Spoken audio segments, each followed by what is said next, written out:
The Russian aircraft cruiser Admiral Kuznetsov was taken into dry dock.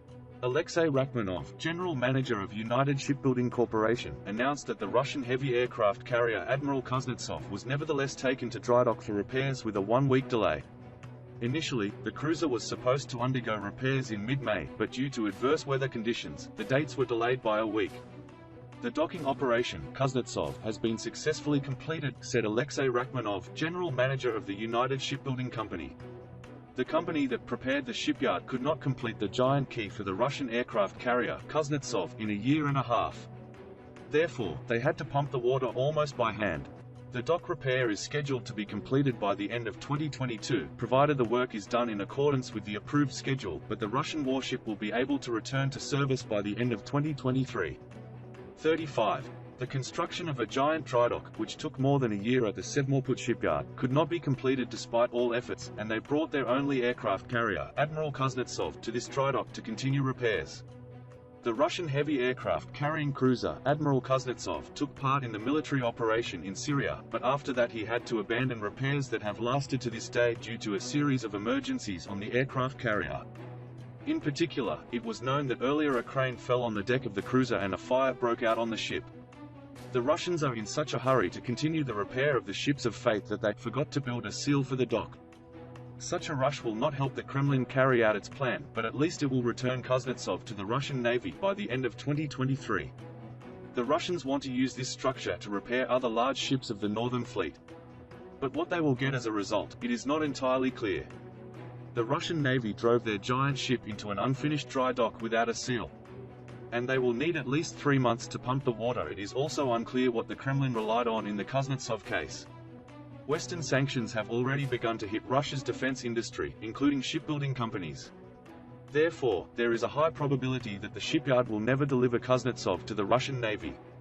This is for the benefit of the entire civilized world, especially Ukraine. Meanwhile, the support of its allies to the Kyiv government continues against the invasion operation launched by Russia on Ukraine on February 24. Financial and military equipment support of NATO countries, especially the USA and the United Kingdom, continues to Ukraine. In this context, Poland transferred almost all spare parts and weapons reserves for MiG-29 warplanes to Ukraine. Thanks to this, Ukraine has the opportunity to restore its combat capabilities. On February 24, the Russian army launched missile attacks on Ukrainian airports and military bases. Their purpose, among other things, was to destroy the air force and aviation infrastructure of the armed forces of Ukraine. The Russians could not defeat the Ukrainian air force. Thus, they could not gain an advantage in the air. Already in the first days of the war it became clear that, despite the losses, the Ukrainian aircraft was still operating. Now Ukraine has the power to come face to face at some level between its air force and the overwhelming forces of Russia. Currently, European countries are supporting Ukraine with spare parts and ammunition for Soviet vehicles, which increases the combat readiness of their aircraft. As we have seen, the Ukrainian army can quickly and effectively learn to use new weapons supplied by the West, said aviation expert Lukasz Pacholski.